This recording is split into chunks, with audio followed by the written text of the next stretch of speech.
Homens que governam, eles se antecipam. Mas homens que governam, eles também precisam ter isenção.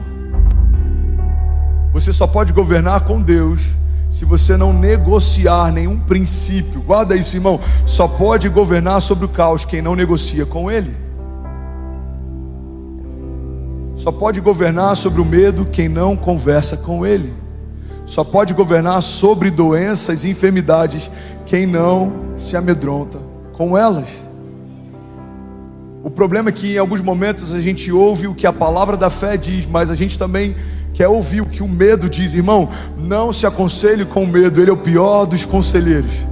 O medo não tem função de liberar ninguém. O medo, ele tem como propósito paralisar você.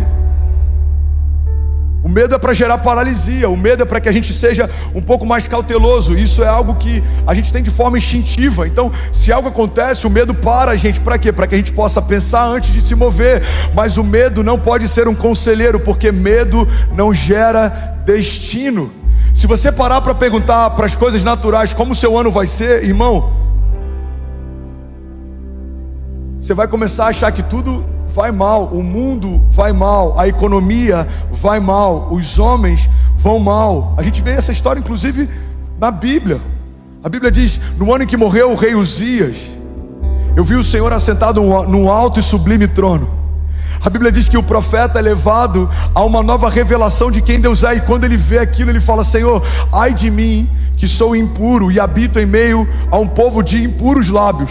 Então um anjo pega uma brasa viva no altar, santifica o lábio do profeta, e ele começa então a ter uma revelação do trono de Deus. Ele via anjos ao redor do trono de Deus, e com asas voavam, com outras cobriam o rosto, e com outras cobriam os pés.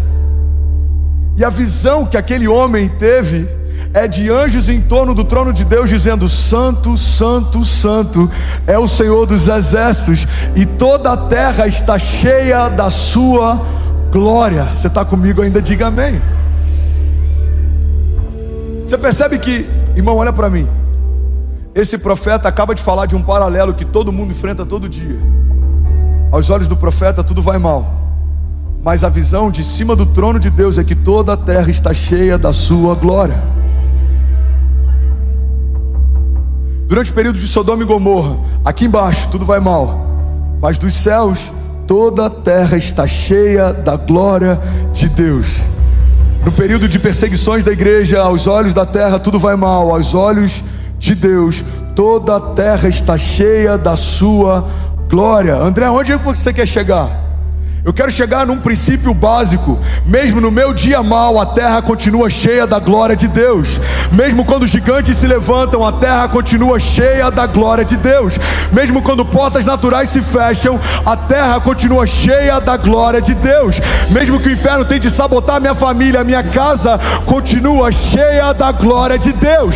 Então eu preciso parar e escolher se eu vou me mover pelo que os meus olhos veem, ou se eu vou me mover pelo que o trono de Deus fala. Toda a terra está cheia da glória de Deus. Levante suas mãos, profetize isso junto comigo. O Brasil está cheio da glória de Deus. São Paulo, Alphaville, nações cheias da glória de Deus. 2022 é um ano cheio da glória de Deus. Você crê nisso? Diga: eu creio que independente do que os meus olhos veem, diga com autoridade: toda a terra está cheia da glória de Deus.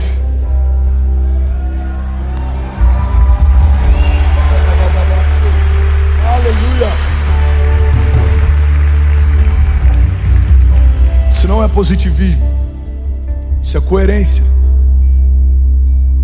Tem muita gente que a gente acha que é muito maduro, na verdade só é cético. Olha para mim, tem muita gente sendo confundida como maduro na fé, porque combate a palavra da fé, a expectativa no sobrenatural. Irmão, você não é maduro, você só é cético. Tem gente que me confronta dizendo: a sua pregação é positivista. Não, a minha pregação não é positivista, a minha pregação é coerente. Se eu creio que Jesus ressuscitou dos mortos, Como não crer que Ele também pode ressuscitar promessas e palavras que estão em mim? Se eu creio que as portas do inferno não vão prevalecer contra a igreja, como que eu posso crer que uma palavra de um homem pode impedir um romper de Deus? Igreja, pelo amor de Deus. Se eu creio que aquilo que homens morrem para conquistar na terra, ouro e prata, é o que Deus usou como matéria-prima para pavimentar as ruas dos céus, como que eu vou ter dúvida a respeito de uma provisão sobrenatural? Isso não é positivismo, isso é coerência. Porque se a gente não consegue crer em milagres, a gente não consegue crer que Jesus de fato ressuscitou dos mortos. Se a gente não consegue crer na unção criativa de Deus que sai a partir da palavra que é liberada, a gente coloca em xeque inclusive a nossa crença a respeito do criacionismo. Como eu consigo crer que com a palavra Deus fez todas as coisas em 6 dias, mas eu duvido que com a palavra, debaixo da autoridade que Deus me confiou, eu posso gerar novas realidades nos próximos meses? O modelo está em Gênesis 1.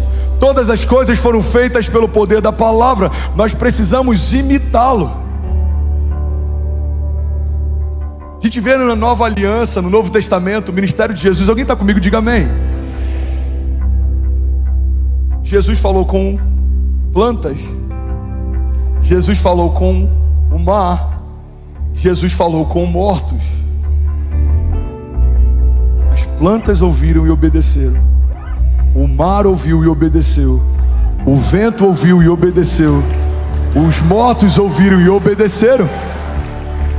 Ele vê uma figueira que parentava dar frutos, mas não tinha, e ele amaldiçoa que nunca mais seja gerado fruto. E nunca mais foi gerado. A Bíblia diz que ele está no meio de uma tempestade. Ele dá uma ordem para o mar e para o vento: acalma-te, aquieta-te. E os discípulos perguntavam entre si: quem é esse que até o vento e o mar lhe obedecem? Ele para diante de um túmulo de um homem que está morto há 4 dias, já fedia. Ele fala: Lázaro, vem para fora. E o resto da história você já sabe. Então, irmão, guarda isso. Para governar sobre o caos, para reinar sobre o caos, eu preciso me mover da forma como Deus se move. A fé nada mais é do que falar o que Deus fala e pensar como Deus pensa. Você está comigo? A fé nada mais é do que falar como Deus fala e pensar como Deus pensa. Só que para reinar sobre o caos, irmão, eu preciso ter só um conselheiro. Ou eu me aconselho com a palavra, ou eu me aconselho com as opiniões. Ou eu me aconselho com o que Deus diz, ou eu me aconselho com o que os outros pensam. Ou eu me aconselho com Isaías 53, ou eu me aconselho com diagnósticos médicos contrários. Ou eu me aconselho com Filipenses 4,19, ou eu me aconselho com indicadores financeiros. Filipenses 4,19 diz: o meu Deus suprirá todas as necessidades de vocês segundo as suas riquezas em glória. Isaías 53 declara: certamente Jesus levou sobre si as nossas doenças e enfermidades, e o castigo que nos trouxe a paz estava sobre Jesus, e pelas suas pisaduras nós fomos sarados. Alguém crê nisso? Diga: eu creio que a palavra de Deus tem mais poder do que qualquer opinião dos homens. Tempos de crise são um cenário perfeito para a igreja governar. Tem uma chave da Kezinha que eu amo. Alguém está comigo ainda? Diga amém. Ela diz que a fé prospera no desconforto.